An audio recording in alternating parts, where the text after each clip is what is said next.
Bonjour, lectrices et lecteurs de culte. Nous sommes avec Geoffrey Nabavian. Je suis Yael Hirsch et nous arrivons vers la fin de cette compétition cannoise et de cette épopée sur la croisette de Cult News. Et on est là pour vous parler un peu des films, de ce qui nous a marqué et de ce qui nous a bouleversés. Beaucoup de jolies choses, notamment visuellement, mais vous allez me dire c'est la moindre des choses quand on arrive en compétition officielle à Cannes. Des très belles mises en scène, c'est-à-dire on a beaucoup dit, beaucoup écrit dans les pages de culte, peut-être un prix de mise en scène pour par exemple Sorrentino, malgré tout, mais quelque chose qui ne permettait pas de voir le monde tel qu'il est, tel qu'il évolue, et qui était nostalgique et ancré dans le passé, voire carrément complètement pré-MeToo ou voilà, le temps d'avant. Et ça, c'est un peu dommage. Alors du côté de la compétition, quand même, on a eu des coups de cœur, mais je crois que tu avais le même sentiment que moi, Geoffrey, sur cette compétition. Oui, c'est notamment dans, je sais pas si on prend un exemple comme The Apprentice, le biopic comique sur Donald Trump, jeune, justement jeune, ça veut dire passé, donc ça met en perspective le passé d'une façon très commune. Et à contrario, moi j'ai beaucoup aimé hier le film de Miguel Gomez, qui s'appelle Grand Tour. Donc c'est pour le coup, le titre est suranné puisque le Grand Tour, c'est ce que faisaient les nobles anglais qui avaient les moyens après avoir fini leurs études, et ils partaient dans l'Empire faire le Grand Tour. Miguel Gomez nous séduit depuis toujours par son grain noir et blanc. Et n'empêche, ça devrait être une carte postale sur l'histoire d'un type qui quitte l'Inde et qui finit par faire le tour de toute l'Asie en moins de 2 heures de film, prend des cargos, des rafios, on est en 1917, et ben c'est pas du tout une carte postale. La couleur, comme chez Miguel Gomez, arrive au bon moment. La voix off change de langue avec le pays, ce qui est juste génial. Tout le monde parle en portugais alors qu'ils sont tous, ils devraient tous parler anglais, ce qui est hyper drôle. Et donc il y a quand même, voilà, petit à petit, il y a des moments très comiques et il y a vraiment une réflexion sur la colonisation. Pareil, un autre film m'a beaucoup réfléchi, donc vous avez compris que Michel Gomez est parmi mes chouchous. C'est Diamant brut de Agathe Riedinger, ou Riedinger, je sais jamais comment on prononce, qui pour le coup semble hyper classique aussi, parce que c'est une jeune femme de 19 ans, est-ce qu'elle devient et comment elle éclot, qui habite à Toulon, qui a une cagole, qui adore les réseaux sociaux, qui travaille beaucoup son corps, donc on connaît cette histoire, mais la façon dont c'est mis en scène et la façon dont c'est filmé, et aussi l'actrice est extraordinaire. Tout d'un coup, à travers vraiment que les yeux de cette personnage, la rage de ce personnage, sa rage de réussir comme influenceuse, ça fait vraiment réfléchir à ce qu'on fait nous comme médias, aussi de répercuter les réseaux sociaux. Et pour le coup, ça nous parle de ici et maintenant, et qu'est-ce qu'on veut livrer, qu'est-ce qu'on veut transmettre. Et il y a une urgence dans ce film, malgré son côté hyper classique apparemment. Et je passe évidemment la parole au maître du certain regard chez Cult News, qui est Geoffrey Nabavian, qui va nous en parler. C'est surtout l'histoire de Suleiman que j'ai aimé au sein d'un certain regard. Donc en fait, le titre est assez et tristement ouvert, parce que l'histoire de Suleiman, en fait, c'est Suleiman est un sans-papier et qui gagne pas vraiment sa vie en faisant des livraisons dans Paris, mais pour quelqu'un qui le paie pas bien, tout ça. Voilà. Mais en fait, la fameuse histoire, c'est celle qu'il doit raconter, qu'il apprend à raconter pour le rendez-vous qu'il va avoir, qui doit lui permettre d'obtenir l'asile politique en France. Or, cette histoire n'est pas la sienne, donc il apprend à l'appréhender difficilement. C'est avec ce film-ci, le réalisateur qui le dirige, Boris Lojkin, montre qu'il est décidément très doué. Le film frappe déjà par ses interprètes. Je ne sais pas s'ils sont tous professionnels ou non. Ils sont impressionnants, ils donnent vraiment tout. C'est en même temps restant très juste, en partant pas en force. Donc c'est assez impressionnant. Et aussi pour le travail sur le son qui est vraiment excellent. On se dit que le film a très bien compris que le son à Paris, c'était une composante de l'identité de la ville. Donne envie de le voir, je l'ai raté. Et moi, un certain regard, je crois que mon film préféré, c'est vraiment 20 dieux de Louise Courvoisier. Je sais pas, pareil, l'histoire est super classique. Enfin, oui, ça se passe dans le Jura et dans le milieu du comté. Vous me direz, je connais pas le milieu du comté dans le Jura. Mais n'empêche, voilà, jeune homme 18 ans, qui se retrouve brusquement, qui aime faire la fête, voir les copains, qui se trouve brusquement en charge de sa petite sœur et de devoir gagner leur vie. Et il reprend le métier du papa d'être fromager sans vraiment d'ailleurs connaître et l'avoir vraiment suivi. Et il y a une fraîcheur, il y a une justesse, il y a la plus jolie scène de sexe du Festival de Cannes.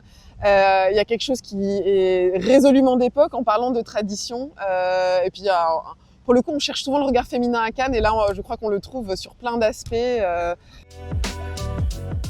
Moi, c'est vraiment ça, c'est le film du festival, c'est celui pour lequel j'étais venu, donc qui était à la quinzaine, et je suis pas déçu, ça fait très plaisir. C'est Los Hyperboreos, le nouveau film du coup du duo de réalisateurs chiliens Joaquín Cochina et Cristobal León. Et c'est ce film-ci, alors qui ne dure qu'une heure 03, est extrêmement réussi parce que il offre une super forme et un super fond. Alors côté fond, en fait, ce duo de réalisateurs chiliens, donc qui avait déjà signé en 2018 un long métrage d'animation pas destiné aux enfants qui s'appelait La Casa Lobo. Donc ce duo de réalisateurs chiliens creuse le même sillon, c'est les liens, le lien entre l'histoire chilienne contemporaine d'il y a quelques décennies et ce qui restait du nazisme en fait. Et alors pour ce film-ci, donc on s'attendait à un long métrage d'animation, c'en est pas un. Ça fait se côtoyer quelques vrais acteurs avec des marionnettes qui sont pour la plupart en papier découpé. Au début, ça démarre dans une espèce de studio de tournage. Il y a une protagoniste qui s'adresse à la caméra, qui dit qu'elle est présentatrice télé, mais aussi psy. Et en fait, qui se met à parler d'un patient qu'elle a, qui se prend pour une espèce de métalleux un peu marginal, qui se prend pour Miguel Serrano, qui est un nazi chilien, qui a été homme politique, poète fantasque, etc., qui a vraiment existé. Et du coup, tout le film ensuite, il est constitué de visions comme ça, très fantasmatiques, très inattendues, dans une ambiance un peu à la David Lynch, mais très artisanale. Et pour moi, pour moi, à la quinzaine, malgré tout, j'ai vu des très belles choses, notamment Gazer, qui a une très jolie mise en scène, etc. Et on a interviewé l'équipe d'ailleurs. Mais le film, malgré tout, le film d'ouverture est celui qui m'a le plus ému. C'est le dernier film de Sophie Fillière, qui est disparue très jeune, à 58 ans l'été. Elle savait qu'elle allait disparaître, et elle a confié à ses enfants le fait d'ailleurs de finir le film. Le tournage était fini. Et j'ai redécouvert Agnès Jaoui. Enfin, on l'a tous redécouverte un peu. On a tous, en nous, un peu quelque chose d'Agnès Jaoui. Mais dans le rôle d'une femme de 50 ans en crise de vie, crise de nerfs. Alors, je crois que ça divise. Soit on adore, soit on déteste. C'est de la comédie. Mais il y a quelque chose qui m'a profondément émue dans ce personnage, dans la manière de l'écrire, dans sa loufoquerie. Peut-être plus encore que tous les films précédents de Sophie Fillière. Et je suis sortie en larmes.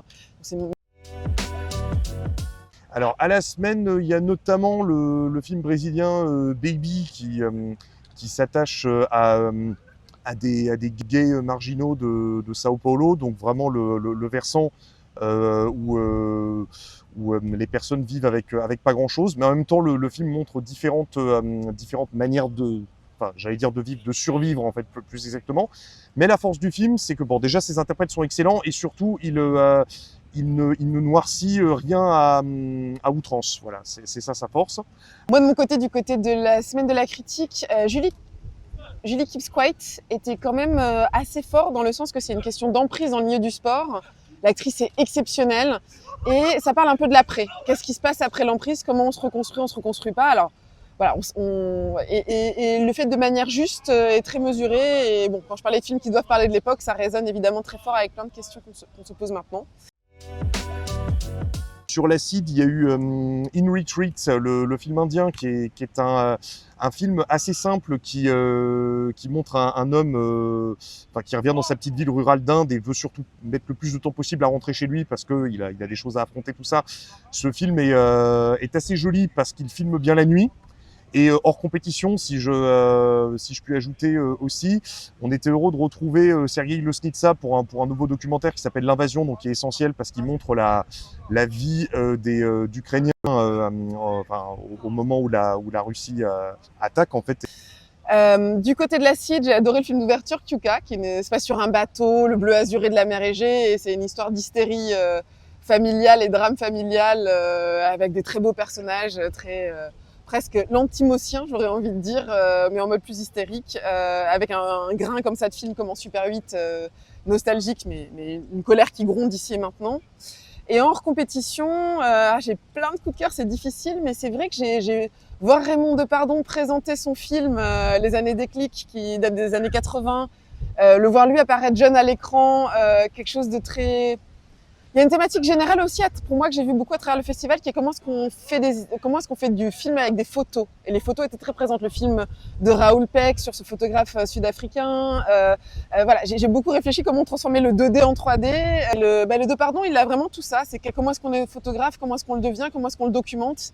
Déjà dans les années 80, il avait 25 ans ou 30 ans de carrière, et maintenant, évidemment, quand il en parle, c'est super émouvant. Et un livre de photos va sortir du film. Donc voilà, comment le cinéma et la photo restent quand même deux arts extrêmement liés. On a passé une magnifique semaine sur la Croisette et on a le reste de l'équipe qui nous rejoint tout de suite dans une autre vidéo pour nous raconter son moment culte à Cannes. Et merci à Rachel pour ce film incroyable et merci à Andrea pour les réseaux. Voilà.